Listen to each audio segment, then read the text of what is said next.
recording. So I will call the roll. I think,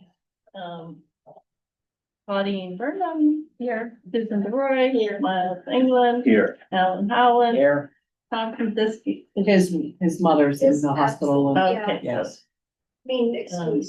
excused. Bill Montaigne, John Rochelle, Kelly Potenza, and Janet Wall, and Peter Schmidt, Don Stone. John is here.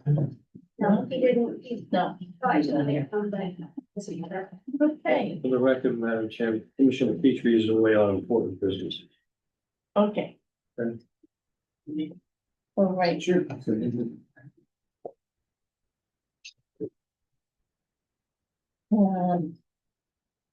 So we, for those that weren't over there, we visited Covered Bridge and had a discussion about that facility and what they offer, and also had some discussions about, the Choices for Independence program.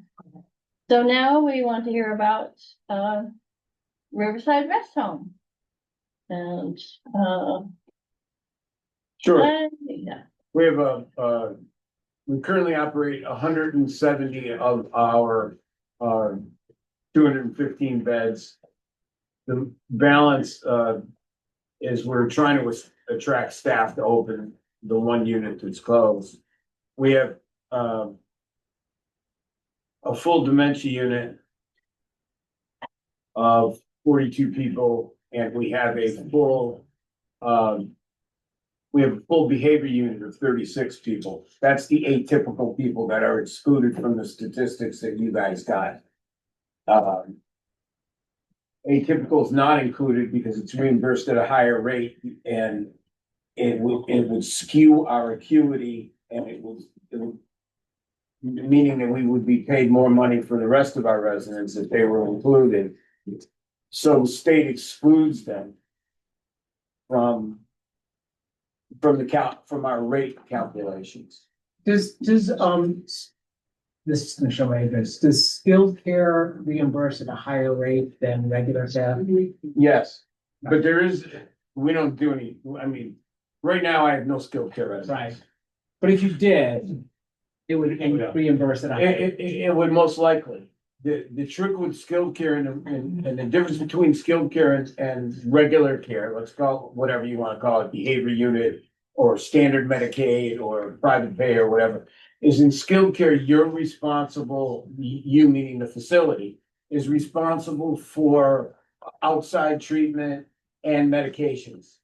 So if you have someone who's skilled care that has very expensive medications, you're not necessarily compensated for that. Okay. but in general, is skilled care billable to Medicare versus Medicaid, is that correct? For a maximum of 100 days. Right, But you don't always get 100 days. You get just as many days as you can continue to show progress. right, Towards your rehabilitation. The theory of skilled care is that you go home at the end of your skilled period of time. That's the goal of skilled care. Is that you have a procedure in the hospital, you have to spend 3 midnights in the hospital. And that qualifies you hospitalized for skilled care. And then you can go to a skilled care facility. And you can spend as much as 100 days there as long as you continue to show progress in your recovery. Also, though, after 20 days, you begin to pay a portion. The first 20 days is fully covered by Medicare. After that 20 days, you begin to pay a portion of the cost of your stay. Some people have insurance to do that. right. But in the typical scenario, You make money on it. but, well, an older person, has an incident, a fall, they're in the hospital, then they go to skilled care. And at that point, say, well, you can't go back to home where you used to live. And so a social worker tries to find a placement.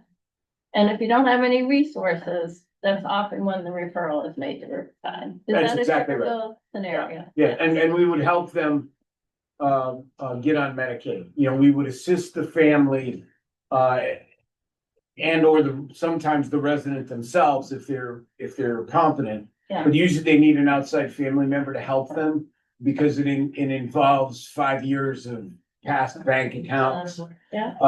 And a whole variety. If you own a house, that becomes a complicating factor. Mhm. In, just, if I can just talk a little so I can get over my nerves. This is Dr. Ed Charlet. He's been one of our practicing doctors here for Almost 40 years. almost 40 years. I hired him when I first started. Yeah, and I accepted when I first started. That most of the people who end up who go to skilled and rehab here actually went to another rehab facility, so they used up their Medicare benefit at another facility. And then the other facility doesn't know what to do with them, because they run out of their money. And that's why they come here. So they do often get skilled care, but not at our facility. Unless they're already members here, then we can deliver that skilled care here. So I mean, I was gonna do a case scenario, because we just toured covered Bridge Manor. So theoretically, let's suppose somebody at Covered Bridge, and that's only housing, essentially, it doesn't provide the other services. You totally have. But somebody at Covered Bridge Manor, to Jess's point, like they slip and they fall, they break their hip, they go to skilled care. They already are in a lower income facility, and they're like, okay, they exhaust their 100 days of skilled care. Where do they go? They're welcome to stay. We don't discharge. We don't, first of all, we No, but I mean, they're Oh, likely You're talking about those folks. those folks, so They would after, have, we have an agreement with them that they would be able to come here. That was the original agreement. and we also have that agreement in reverse. Right, If we have a resident here who makes an unexpected recovery, right. they jump. get first on, they jump the list. They jump right. That was the quid pro quo for allowing them to build on county property. In other words, there's no money exchange. We let them build there. The only thing we asked for was the small consideration that if we have somebody that can be discharged from here, that they go first on the list there. I mean, And we've used that over the years. What the county doesn't seem to offer is the step in the middle, which would be assisted. living. Assisted Right, living, where, right. you know, unlike next door, they can actually go in the room and help them Yeah. get dressed or whatever they need, or they provide meals. A few counties do that. Yeah. Rockingham does it, Merrimack does it, Cheshire does it. It's just a money loser. And you know, it costs enough to run Riverside. We don't have the space to do it. Plus, every other county that's done it, because again, they do it for people that don't have assets. You know, it's a money loser in those other places. You also have to recognize that there are hundreds of people living in the situation that we have in Covered Bridge. yeah, Yeah, Dover Housing Authority, Rochester Housing Authority, Somersworth Housing Authority, they have hundreds and hundreds of people that are in that category. What you see over there. yeah. We do have a relationship with John Hopkins and the two facilities that he owns, one right around the corner, yeah. where if people are there and they run out of money, then he calls us and you know, we give them a kind of a priority on admitting them. Because, you know, our goal is we want to, the whole system collapses if we don't cooperate and help other nursing homes and places like he owns. If we say, no, we're not gonna take those people, we're gonna take somebody else, you know, that has assets, as an example. They can't afford to stay in business if they're not getting compensated for it. So there's no mechanism for those people to go on Medicaid. So we take them here as long as they medically qualify. Yeah. Because not everybody in those facilities medically qualified to come to a nursing home. There's a different level of medical qualification. So if you go, like, if, so that's what was trying to get at with that. So there, in terms of the tiers of care, so if you go from Covered Bridge Manor, that's just housing, that's not even. That's just elderly That's housing. not- So, but if you go, you're in assisted living and you've exhausted your resources, you're, you're on Medicaid, where do you go? If you don't need the medical care that's offered in a nursing home, places like Rockingham County, as an example, they will accept you at that Medicaid rate. And you can stay there. However, if your health situation worsens, what happens in Rockingham, and I know that because I've worked there, I've covered them repeatedly. They will find a bed for them at the nursing home. And it's a switch in Medicaid departments. It's a switch in payment line items in the state budget. But if you have no assets and you can no longer stay in assisted living, you need the next step up, nursing care. We're in Strafford County, and that was to the thing that we got. Where do you go? Well, you're welcome here. I mean, there could be a certain percentage, and you can see those percentages in the documents that you got. Certainly St. Anne's, and they changed their name, so I'm not really sure. I'll just call it Rochester Manor, but I think it's a different name now. Dover Rehab has Dover Rehab, they all take some level of some number of Medicaid people, usually around 60, yeah, 50-60% of their population. and they charge the other people to have the money to offset the cost for that. Yeah, and they're, Okay. and it's like a balanced billing situation. You Yeah. can't balance bill Medicaid, so forget, that's a Right. bad word, I can't. So it's not like you can say, take Medicaid and take my mother, she's on Medicaid, and I'll give you an extra $50 a day. You can't do that. There's no balanced billing when it comes to Medicaid. You accept Medicaid, that's your total source of payment. That's just the way it's. So you use the slight private to offset, you can take a sliver of The- Medicaid. Well, it's not slight private. In some cases, private might be twice as much as Medicaid. The I mean, you private could nurse- be easily $400+ a day. Right, the private nursing homes practically double the rate.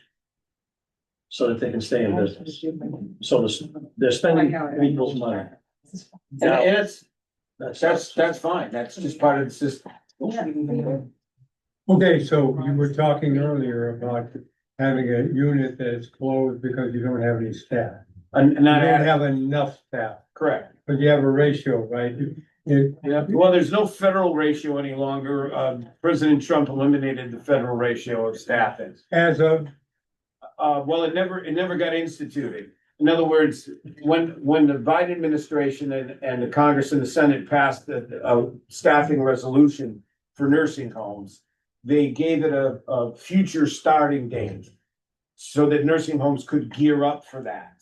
and, Before that future starting date took place, the Trump administration canceled it. okay, so following up, my question was, you've got an empty unit right now, about what?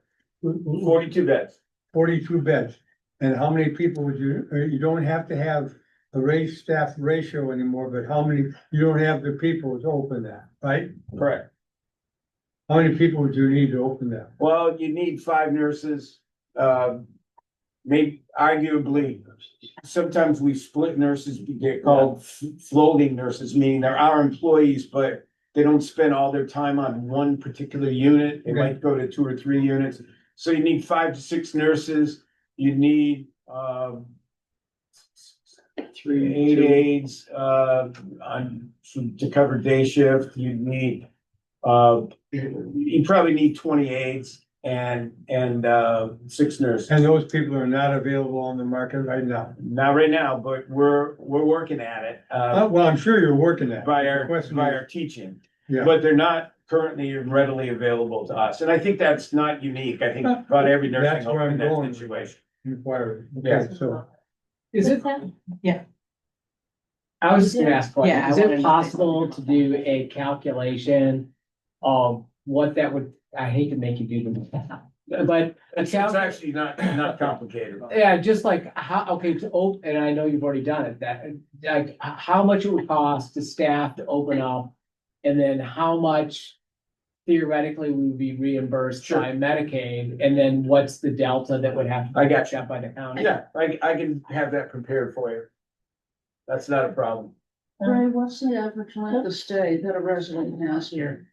Yeah, I would say a year, maybe more, a little more. I mean, and that's offset because we have some people that come to us that are already on hospice that don't qualify for Hyder House, okay, because that's something totally different. But I probably have 30 people on hospice right now in this facility. Do they end up going to Hyder though at some point? Rare, almost Why? never, because they don't qualify. In order to go to Hyder, you have to exhibit certain deficits as you're closing in on dying. In other words, you need to be in unmanageable pain Yeah, that yeah, we yeah, I can't get manage that, yeah, here, Yes. or unmanageable Mental distress. mental Yeah. distress. Thanks, hon. Yeah. You know, that we Yeah, I can't know, manage. I know those criteria. Yeah. Okay. So that's why I'd say 1 out of 10, maybe go to Hyder, for people that pass here. Maybe 1 out of 20 would be a bit more accurate, maybe 4 or 5 a year. And that's all managed by hospice too. Yeah. Hospice, Yep. you have to meet certain Medicare requirements for Correct. that hospice to be. Right, so if that hospice care is paid for by Medicare as opposed to That's Medicaid. correct. I mean, Or private insurance if you're not Medicare qualified. You might be too young. You know, as an example to be on Medicare. But Yeah, right. every insurance company pays the same because they recognize the financial advantage of having somebody in a hospice house as compared to leaving a dying person in the hospital. Yeah. You know, the savings is probably 4 or 5 to 1. Yeah, that's what I wanted to talk about too, and I think we have to be careful because I'm not gonna give any kudos to any administration in the federal government right now for anything that's going on. Biden, Trump, I don't care about any of that. If we talk about the shortage in regards with medical staff and nursing, it's huge. My kid has literally been in the hospital now, on and off for the last 3 years.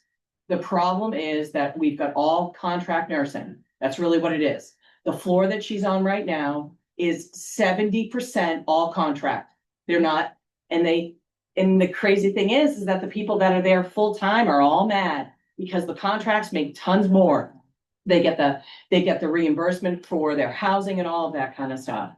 And I've looked at the numbers here specifically with what's going on, where you have to pay people to come in and they're either getting crazy overtime or they're coming in because you need them as in a contract. I have 3 nurse friends that have come here from different parts of New Hampshire and filled in your gaps. And it would be better for us to give the best level of care at 174 than to struggle with that. If you can get more staff and have them trained and they want to be here, fantastic. But to try to play that game, like, because I know you want those numbers, that game doesn't win. And I know it. I've lived it. I'm watching it. And in these hospitals, that the amounts that they're charging right now and what you talked about with how they're holding beds like that is insane. At Dartmouth, which is the largest hospital here in New Hampshire, that is the MO going on right now. It's crazy. So they have people that have been there. They have a gentleman that's been there since January, just waiting to go to another place. And there's no place for them, can't go home. And so, yeah, that's kind of where we're at. And it's costing us, millions of dollars for all of that. So I think What's that we Wentworth should really. Douglas' situation in that regard? I'm sorry, I thought you weren't finished. No, I just think we should.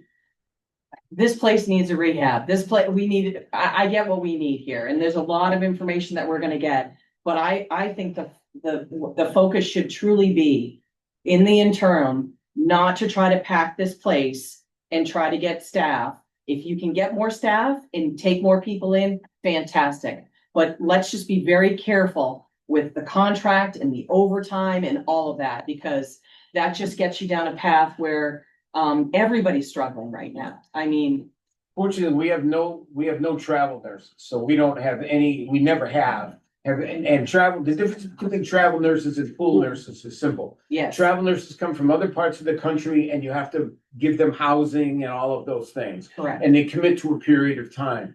Pool nursing is filling a shift. Correct. So we use about 10% of pools, most of which are aides, not nurses, which we're trying to resolve by teaching our own aide classes. Correct. And we've had quite a bit of success on that this year, fortunately. And I attribute a lot of that to the delegation for being sensitive to the fact that we needed to pay a little more. You did that last year for our nurses and our nurses' aides, and I thank you for that. This year you did it for the jail, which, by the way, we're almost fully staffed.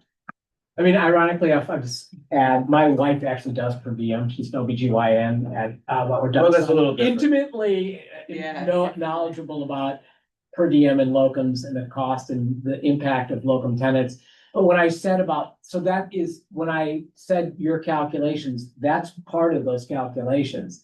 In order to effectively, if we were to maximize this, you have to staff, and so the delegation, the payment of our staff would be part of that. So, if you are going to lowball the wages and try to expand your capacity, it will actually never work. That's correct. So implicit in maximizing the facility is what the cost of staffing would be. Understand? And so that, I mean, he has that. No, it wouldn't be to my advantage to lowball it, because then when the delegation meets every quarter to review my budget and my budget's blown out of the water, that's not in my best interest. I know, I mean, the reason I bring it up, it's not gonna be free. It's like, if your No, but- reimbursement is low and you're increasing wages, somebody needs to make up the delta. Yeah. The delta being the delegation. Well, the By the delta, county. honestly speaking, the delta is the state. Yeah. Yeah, The state takes all our costs,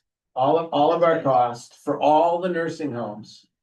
All our allowable costs, because there's certain Medicaid costs that aren't allowable. They just, even though we need to do them by regulation, they don't reimburse for. And then the state looks at how much money is appropriated by the legislature and cuts everybody's rate. This year it's about 28%.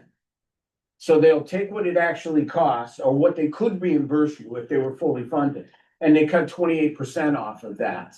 Now, the reality of it is, they're not really cutting 28% off and saving the state 28%, because half of that would come from the federal government. Right? Because New Hampshire's a 50-50 state. The state, or in this case, the counties, pay the 95% of the non-federal share. The state pays a small amount of the non-federal share. The feds pay 50%. And they don't, and so the state has to submit a state plan to the feds. The feds approve the state plan and they pay off that state plan 50% of the cost. But if in your state plan, you're not fully reimbursing the nursing homes, they're not gonna say, oh, wait, we want to give you more money. The feds are only gonna reimburse you what you request. So the state's not saving 28%, it's saving 14%. Or of that 14%, they're downshifting it down to this. Well, this year in this state budget that just was signed, you downshifted in the Medicaid costs how much? 3% of $330,000. That's what, you're talking about specifically for Strafford. Stratford County. Yeah, cause I was gonna say, I know what it is overall. Yeah. So you cut out what We specifically. pay about $11 million a year, so it'd be 3% of 11 million. Okay, So I'm saying 330. 330,000. And not all of that this year, obviously, because you guys I know. go on a different Yeah. fiscal year exactly. than we do, so it'll be a portion. But that's a whole nother subject, because you also gave us money that the state stole from us from the counties at the beginning of COVID. That's right. So you actually, the state double billed. They billed the counties and they billed the feds. And we fought it, and finally the legislature passed it, but 18 months went by while they were still double billing. So that all went into the, I guess what you guys call the rainy day fund. And Okay, so is that, all right, so not in the general, it went into the rainy day. I believe that it went into the general fund initially, and then you moved it to the rainy day fund. Okay, so so who did that? The executive council and the joint legislative Yeah. fiscal committee? Yes, way back in 2022. Okay, So we got repayment for the very beginning of when the administration at the time created the COVID. yep, They raised, remember I told you Yeah. the federal percentage was 50%, they raised it to 56, which should have lowered ours to That's right. 44. Instead, the state kept that 6%. And we asked them to return it, they refused, so we had to have legislation filed. And then the legislature forced them to return it to us, but not backwards, just from that point forward. what? It didn't back? It did, It went back now. In what you just passed, in this budget that you all voted for, we got $22.5 million back. That the state double billed from in 20 and 21. so basically, 2 years you were The 18 months. waiting for that money. 18 months. Yeah, and the first 6 months we tried to get it, in verbally. And then we had to wait for the legislative session to start and have the bill filed and then go through the legislative process and then approved by the governor. And that took 18 months. So we just got that 18 months money back now, spread over 4 years.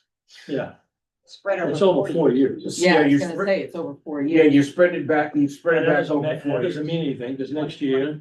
Well, Budget it changes can't be mind. next year. Well, I mean, the year after, because they'll buy any. The new session, we'll have to fight it all over Fight again all over because it, because See, they'll- why though? But if it was passed, I don't know how they couldn't cut it, they can't cut it off. You're saying that, Legislature, if it's a 4-year deal and you go through an election, the legislature can change its mind and we might give you the money. So we're counting on it for 2 years. Happens all the time. We're counting on it for 2 years, which, by the way, if you took the 2 years and added them together, offsets the 3% increase. In other words, the first year we actually make some money. Because the reimbursement for us is greater than the 3% extra. correct. In the second year, it's not. We lose a little bit of money, so what we gained in the first year, we kind of lose in the second year. What really is a killer is year 5. If we continue to get it for 4 years, there's an accumulating factor of that 3%. But then again, there's no guarantee that it'll be 3% in year 3. You guys, I didn't budget for any increase. And the reason I didn't is the last 2 years, there was no increase in the county's contribution. So anything that I would have budgeted, and I discussed this with the subcommittee, anything that I would have budgeted, I wouldn't know how to base that. Because the 2 years prior, there was no increase in the county's share of the cost. The state law said 2%. This legislature's group raised it to 3%. So they changed the law. And that's an example of what Commissioner McGlaris was saying. They're not bound by what previous legislative sessions did.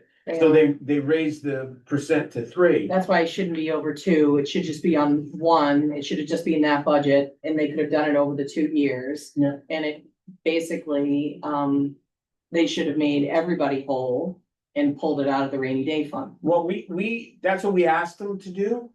That's what we asked.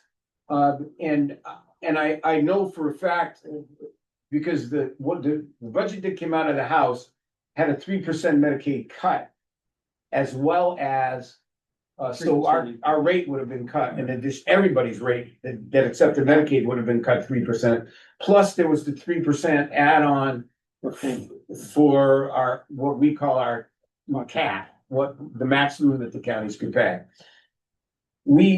I was part of what we affectionately call the traveling roadshow, and 4 of us from various counties went to speak to each Senate finance member.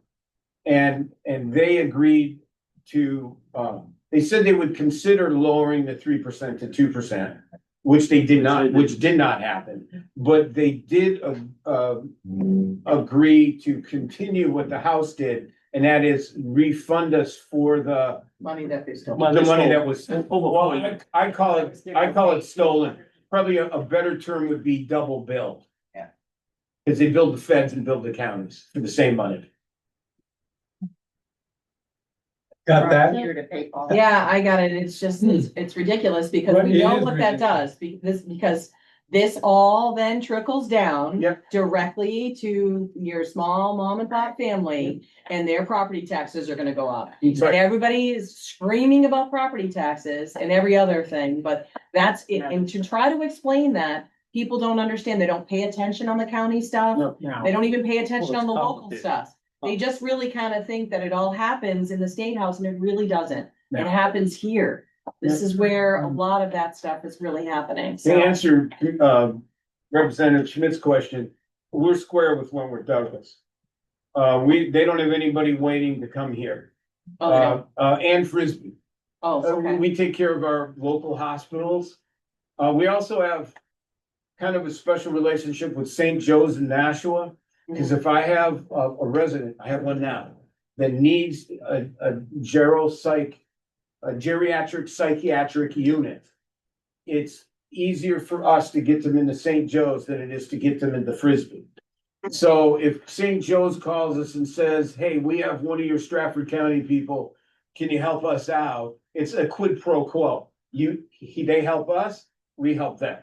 So that there's not because a lot of facilities are hesitant to take people from geropsych units because obviously they've had a pretty serious, psychiatric problem. And so we have a special relationship with St. Joe's. And if I could just build on that, I think that's a change that's happened over the last year or two, time flies, but definitely since COVID, that Riverside has been accepting many more people with severe psychiatric illnesses, schizophrenia, number Really? one. So this is a group of people who, you'd expect to see living in a cardboard box on the side of the road, that are now went to St. Joe's, spent months there because no one, potentially months at some other facility. St. Joe's is better, like Greg says, and I don't know those numbers, but they've been able to come here for nursing home care. And, it's a difficult population because often those people don't want to go anywhere. They're often not in a psychiatric state where they can make any decisions for themselves. And we end up here. And like a lot of patients at Riverside, the population is difficult. So this is not a group of people where you just have one nurse come in and check on people once a day to see that they're okay. People are constantly needing to go kind of directed to what they're supposed to do and what they're not supposed to do. And then oftentimes people need what we call 15-minute checks, basically meaning that every 15 minutes, you've got to check on them to make sure that they're, behaving themselves appropriately. If they're as okay as they can be as schizophrenic. They're controlled schizophrenics. If On their meds? on their meds, they're taking most of them take their meds one way or another. And unfortunately, we've had to use, like Ray says, St. Joe's regularly because when people fall off that, either their medicines or fall off their illness. And we have, fortunately, 2 psychiatrists who are very active at Riverside who come and are just instrumental in helping to manage the long list of psychiatric medications that some people are on. So how's that impacted your staffing? I was gonna just I'll butt in again. Please, Again, Doc. I wanted to say that staffing here, I started here, 37 years ago. They're the same people I work with. Over time, it's changed, but it's incredible how stable the staffing is here at Riverside. People like their job, they try to treat the residents as if it's in family kind of members, and the staff treats each other kind of in a family member type of way. And I think, I don't know what the pay scales are. I know we always have to compete with our nurses with Wentworth Douglas, but in general, we keep our nurses, the nurses stay here, the aides definitely stay here. There's always been a growth for aides to go on to be LPNs, to go on to be RNs. So you follow that over years. And that's very rewarding. But yeah, the people over time have required increasing amounts of care. The patient population has required increasing amounts of care. When I first came here, this was at the aftermath of state institutions who were taking care of people with Down syndrome and mild mental retard disabilities. And so there was a whole group of people who were very independent. Those people were all gone. There's nobody here who's really independent anymore. Almost everybody suffers from some degree of dementia. And almost half of those people with dementia require one-on-one care. They need an aide to get them out of bed, 2 aides to get them out of bed because they need a Hoyer lift, 2 aides to shower, 2 aides to bathe and bed bath. This is my spiel. There's only 1 shower per 45 residents. And you can imagine what that means for happiness with the residents, happiness with the residents' family, happiness with the staff. That's just a constant juggling of trying to get people cleaned and taken care of. And Unit 5, which is 45 patients with profound dementia, who most of them can't get out of bed by themselves, need a lot of staff, and they need dining room staff too, because none of those people can feed themselves. If they do feed themselves, they need assistance, encouragement to eat.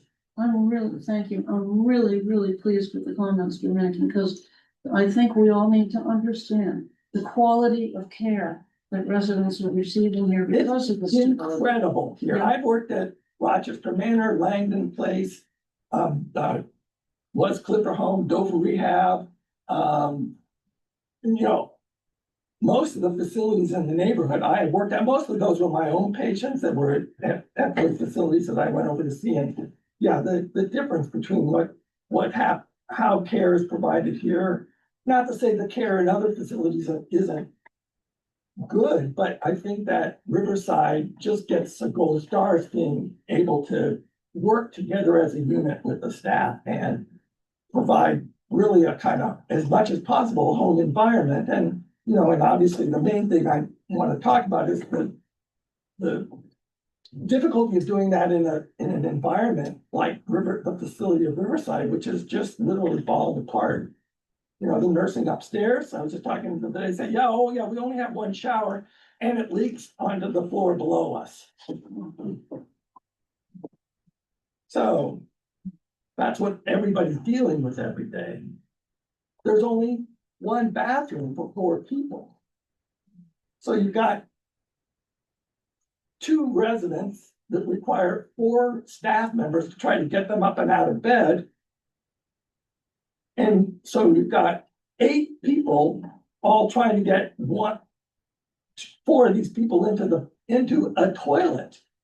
And people are incontinent. So people are often, the standard of care is to take someone, lift them up if you need to, get them over to the toilet, sit them there and hope something happens in the next 15 minutes. But that's why 3 other people then have to wait their turn. So you've got always this craziness for how care is being done. And as good as the caretakers are, they have to juggle a lot of things. And that of course makes the patients unhappy and the families unhappy. So there's a lot of time trying to assuage people's anger that they can't get into the bathroom on time. So it's crazy. crazy for those. I'm not people gonna say anything, because you know how I feel about this. I've been very public about it the whole entire time. I came here and we came, you're brand new. We came here in 23, and I don't understand why, out of all that time, that there weren't improvements that were made. I do believe that there needs to be a new facility, 100%, but I also think that there should have been upgrades on the HVAC system. I think there should have been things that were done to make it palatable while a new nursing home was being built. It seems as if, you know, it's mind-boggling to me that we're in this place. And, you know, even just with the millions of dollars that were wasted, that could have been put into this home to make it better while we are discussing how we're gonna have a new place. So I just gonna have to be on the record about it because it drives me freaking crazy. So, sorry, it just really does. Two months ago, you know, when the sewer system failed, they, Ray and staff brought in porta potties and little water dispensers, because they had to turn off the whole, so not only is only one shower, but now there's no water, no toilets. And, you know, I don't know how they did it. You know, I'm only here for a few hours a week, but the staff had to. How did Ray Juggle stay in his people. office smelling that for that whole time? I'm telling you. It was, We can talk about it was stuff the all day. biggest blessing in the world when I got COVID and lost my sense of smell. It's the best thing that ever happened to me, because people come to my office and say, something smells in your office. And Oh my of course, God. wouldn't smell to me, but, you know, to have that big sewer pipe. Nobody was coming to meet with you in your office. No. No, but I mean, Ed was actually on the Oyster River School Board with me long ago, and I mean, to speak to your, and I agree with you, but the problem you have with an outdated facility is you don't want to invest any money into an outdated facility because you're trying to finance a new facility. So it would drive us insane with Oyster River Middle School because the fittings that you had to put on there were no longer made. So you had to Get have it. custom made fittings done. And they're like prohibitively expensive. And you're like, okay, wait a second. I need to replace a boiler, so it's $15,000 for a boiler, but can I move that boiler to the new building? I don't want to spend $15,000 in a boiler if I'm gonna do a new building and give it. So it's like, you're placed in this really truly horrible situation. Well, And I- the other part of it is, we tried to live within the tax cap. And that, you know, things, the amount of money that, it's a decision about the amount of money that you put into a building that you know needs to be replaced. And you're trying to live within the tax cap and, I mean, I put together the budget for the entire county. And my orders from the commissioners are, you live within the tax cap. You know, and so, you know, I guess the responsibility for this is mine. Okay, I mean, maybe I could have found a different way of doing it. But I did the best I could to live within the cap. I mean, then this building also has a lot of asbestos in it. I mean, to do any kind of construction project, you can't do it with residents and staff working in that kind of environment, because you're gonna. Well, you'd have to all that close, you'd stuff have to and close a expose- wing down at a time. Yeah. I would, So you there know, is a way to do it. What is the plans for this building? well, For what? It's up to us. there was originally a plan for the use of this building, if there was a new nursing home. It was to, Temporary. for it to become a homeless shelter, you know, a portion of it to be. Right. Now, that never went anywhere. It didn't seem to, it seemed to get less support than a new nursing home, so. There's no specific plan for this building, other than that was the original plan. You couldn't do anything with this until you got the new one to put these To people move into the that. people into the new one, that's Right right. now, I'm talking with the mayors and city managers about building a warming center here on the county complex. The cities have been struggling with this for 10 years or more. Nobody wants one in their backyard. And Somersworth has been gracious enough to house it at the William Pond Warming Center over there. The city of Dover owns the building, but it's in Somersworth. Some of us basically said this is the last year for it. We gotta get out, we need a plan now. They initially were gonna, we initially agreed to keep it there because we thought we were gonna have a new nursing home. But we were gonna be able to convert a portion of this to have a women's center. That hasn't happened, so now Somersville wants them out. So I'm working with the mayors and city managers and the welfare directors to find an appropriate site here at the county where they can go and have municipalities pay for it. County won't be paying for it. And when you say municipalities, we just wanna make sure it's three cities. Three cities. Well, So I just hope that that's all specifically in some sort of contract because. Oh, it'll be. Well, you- All right, you- 'cause you what always- happened when you- you guys got handed over, the Hider House is, now that is all falls on us. The maintenance of that building and everything like that, and, I do think that that was At a least the great High gift, House but breaks even. yeah. The High House operation breaks even. It was losing $1 million a year when the private sector was running it. So when we took it over, our goal was to make it break even. That's what it does. And in that contract, there was a specific clause that said if they went out of business, that the building would revert to the county. All that's gonna be in this memorandum of understanding with the municipalities, plus the municipalities are gonna support, they're gonna vote the money. That's right. They're gonna support it with money. If they don't support it with the money, then it's not gonna get constructed. But just so you know, all of that'll be in front of the delegation. That'll all come to you. So I, Because if they, in order for them to tear down the old Humane Society, which just sits there. Yeah. And for us to lease the land to them to Right. construct Has to go with the allocation. building, all of that has to be approved by the delegation. Even though no money from the county is gonna be involved, you have to approve the lease. Yeah, as long as we get to see what that looks like, I think. it's It'll all be in writing It's all gonna and be in writing. Manchester has tons of money in there, It'll have in to their It'll have to be, unassigned fund balance. it would have so- to be voted on by the city councils first. then it would come Then to it the would go to delegation about delegation. leasing the land. Right, there's no sense in bringing it to you if they don't support. It's ready to build on, to be honest. It's a perfect piece of property right there. You don't have to prepare the ground or any of that, so. Yeah, and the sewer runs right by And the water's and there. also the power Power. That's right. runs right by there because it used to feed the Humane Society. So sewer, water and power It's all are there. right there on, And right, running right by there. they will continue to support its operation. Right now, we've got a grant from the state, and what the county is able to draw down, because we're a larger entity, we're able to draw down grant money. So we've been taking that grant money in and saying that this is the contribution from the towns. So And the cities make their own cities make their own contribution. We contribution. use the state money Money. and say that covers the that town. was the town Gotcha, for now. understand. But the welfare directors, eventually are gonna be saying that eventually. That's subject for another time. Yeah. Down the road, how it all is gonna shake out within their own community, how they're gonna pay for operations, all that. None of it can be approved without the delegation involvement. To say something about the Riverside Rest Home budget. Every year when we work on the budget, we're really careful about operational expenses as well as capital expenses. And we're extremely careful in terms of equipment being needed, what we're going to do, how we're going to afford it. Are we going to be able to move it, or should we get something so that it can carry us through until we have a new nursing home?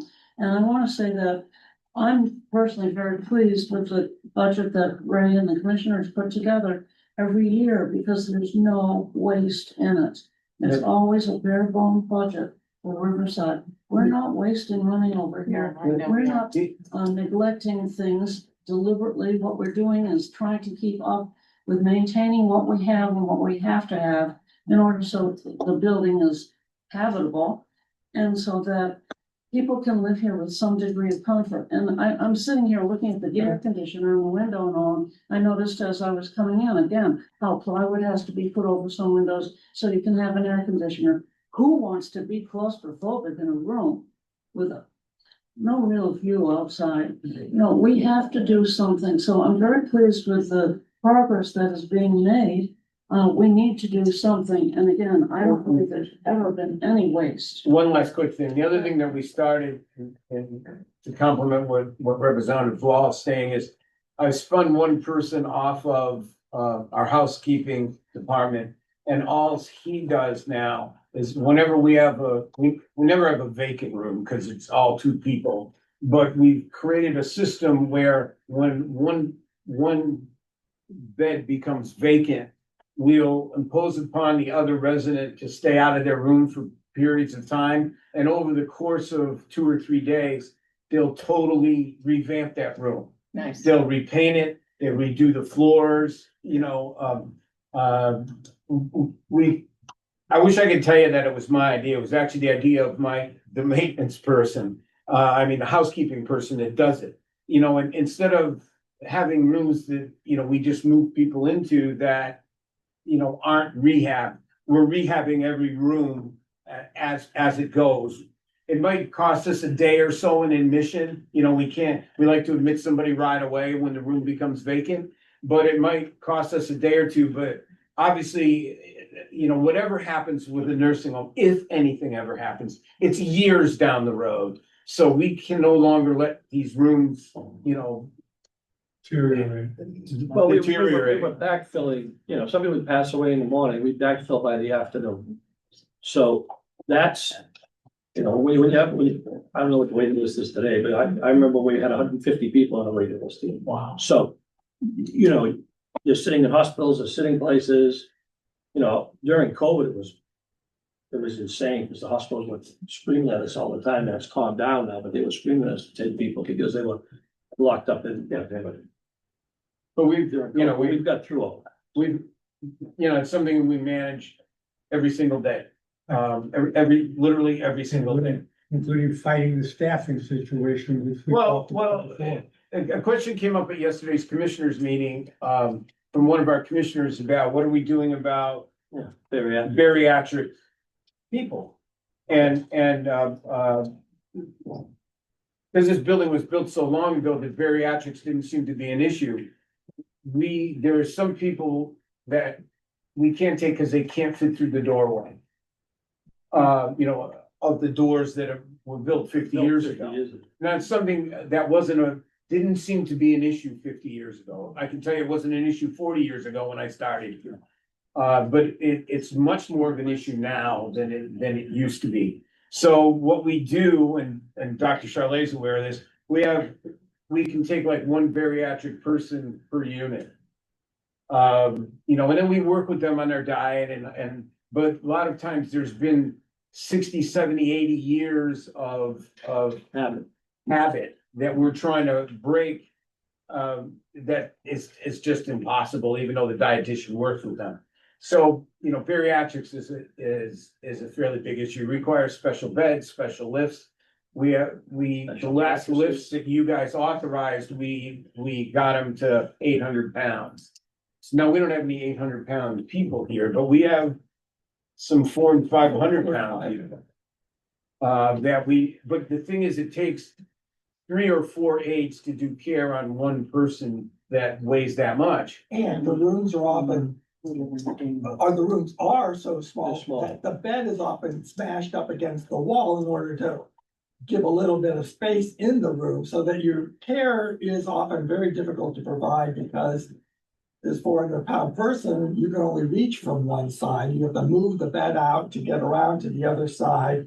So that's very cumbersome. Well, staff intensive. And I think we should probably. I'm sorry, we should, To I the, know.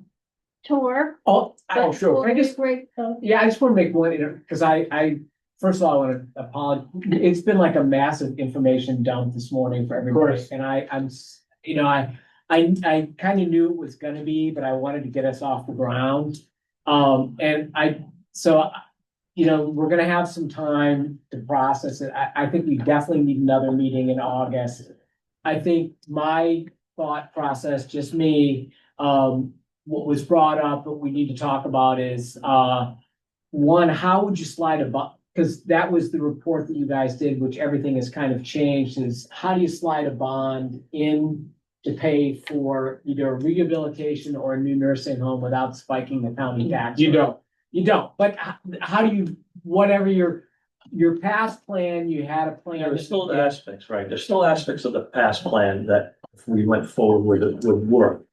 There were just some aspects of it that don't work anymore because they changed The system system's has changed, both on the state level and the federal level. So for the August meeting, if we could then talk about, because well, having done this with a $50 million building, I'm kind of aware of like how to slide a bond in and the limitations you have. And yes, no, you cannot, unless you discover diamonds or petroleum or something here, it's gonna have a tax impact. Well, if we would have, we probably would have found it when we dug in. Yeah, the sewer yeah. line. Sadly, you didn't find it in the sewer line. We didn't Unless- find it when You we. didn't did find sewer like the line. buried treasure, dang No. it. No. But if at the next meeting, we can talk about like fiscally, how do you slide it in?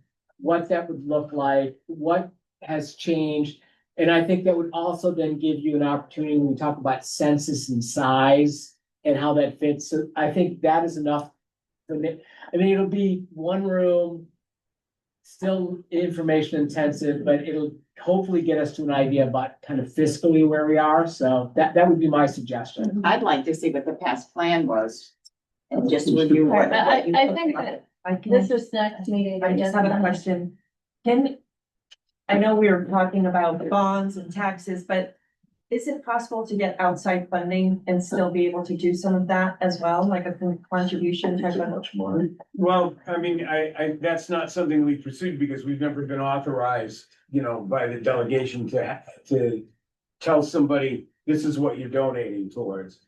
No, I'm just, if Yeah. there are donators, like, I don't know, I mean, have that permission to seek have out? trust, yes. We have, Yeah, have a yeah, trust. and it would be tax-free, Mhm. would be a tax write-off type I'm thing. not saying for the whole thing, I'm just saying contribution. Yeah. Is there something that could be well, sure. added to that? I Absolutely. guess I would say with that though, I mean, the organizations like CAP, that's what they rely on, private donations. And, the role of nonprofit organizations like CAP are to fill in the gaps that the government does not fit. Like, I don't really see that the government is supposed to get private donations. That's what taxes are in theory, right? Not, so like, if we try to get money for the nursing home from private donors, that's probably gonna just take money away from the nonprofits Yeah, that are this- doing other work. The idea of the taxes spiking is. The one biggest donation that we ever got was, you notice we have 3 vans, we don't need 3 vans. Except we got one totally donated. Right. We had 2 older vans, and I got a call out of the blue. That just totally out of the blue that said, I understand you guys are trying to raise money for a bariatric van, we have an anonymous donor that wants to buy it for you. We said, okay, and we acquired, that's the only, that was the whole price. I have one important question, and that is the original site that we were planning for, is that currently A, available, and B, we've got it if we want it. It's available, but the issue we had with the original site was it was gonna take us 2 years to get permits through the Army Corps. But that's changed now. Trump administration's changed all those regs. Okay, so now the original plan, which I thought was a much better plan than the second plan, it's just me talking. No, it's The original several plan. of us. Yeah, the original plan could probably be pursued at this point because all the regulations, first of all, number one, we're not chasing the ARPA money. The reason why we were moving so quickly was because we were gonna get $16.5 million from Sununu, okay? When that didn't pass, okay, that money left. So now you're in a situation and that's the reason why we went to the air drive site, was because we were chasing that $16 million. Now that the $16 million is. And the original site was not available, Well, it seemed. It wasn't available to the extent it was gonna take too long to get it permitted in order to draw down the ARPA money. Now that that's gone, now the pressure's off, there's no pressure. The pressure's off, okay? The Army Corps' regulations are being all rewritten. There was a Supreme Court decision on why the Army Corps doesn't even have any jurisdiction over here, okay, anymore on that site. As an why I- example, all you do is gotta come to Cocheco Street, down on my property, and look across from, there's 400 units being built within 100 feet of the river. Right. Okay, over here, we were 350, 400 feet from the river. So all those regs that were in have all been changed. All the things that we were relying on at the time, all have changed.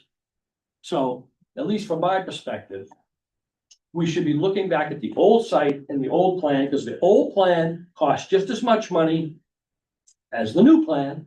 There was no cost savings, none, zero. And the old plan looked more like Carroll County.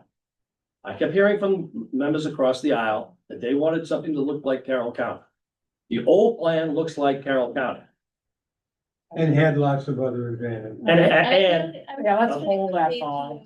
we'll talk about that. I just have one last thing while I have Dr. Charlet here. Yeah, Yeah. And could I just have him address the infection issue when you have two people in a room? Oh, I was gonna hopefully say something, because on your tour, I want people to just imagine yourself or your mother lying in one of those beds.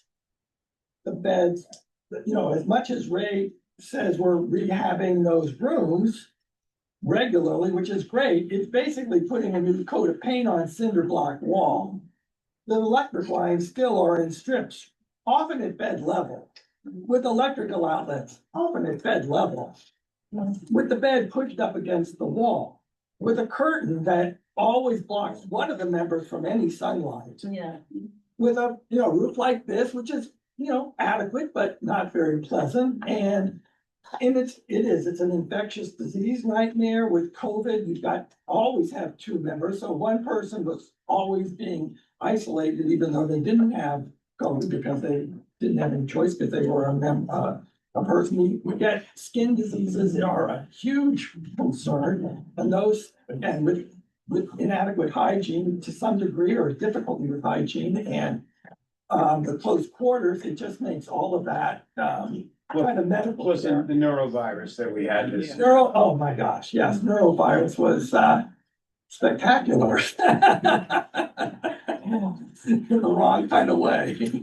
So, yeah, so we deal with, those are always issues that come up, and I think we've done a great job of trying to control things as well as we do, but it's made much more difficult by the facility itself. One other thing, the longer we wait on this, construction costs are going through the roof. I mean, every year, it's just gonna be more and more, and it's substantial. I mean, you've probably gone up 40-50% since you guys have talked first time. So, and it's not gonna come down.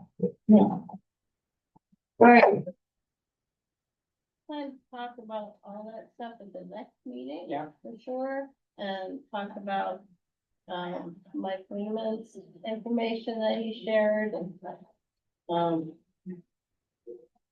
and right now, let's have a little tour and. Are we coming and on the back to this room, or should we set the next meeting right now? Yeah, let's set the Yeah, next, so I can say, Should we do the 15th of August? Sure. That's another Friday. Fine with me. Another Friday in August. Sure.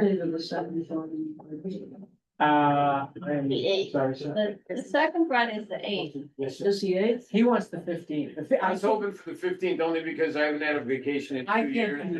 can't. So it's selfish. Yeah, I can go with the 4th to the 8th, so if you think my presence has any value, then I ask that it be on the 15th. Mine too, but that's it. Is the 15th okay?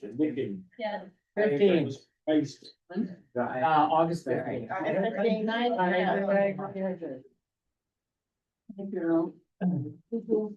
Is the meeting officially over? Can I stop the? Yes. Yeah. Yeah, so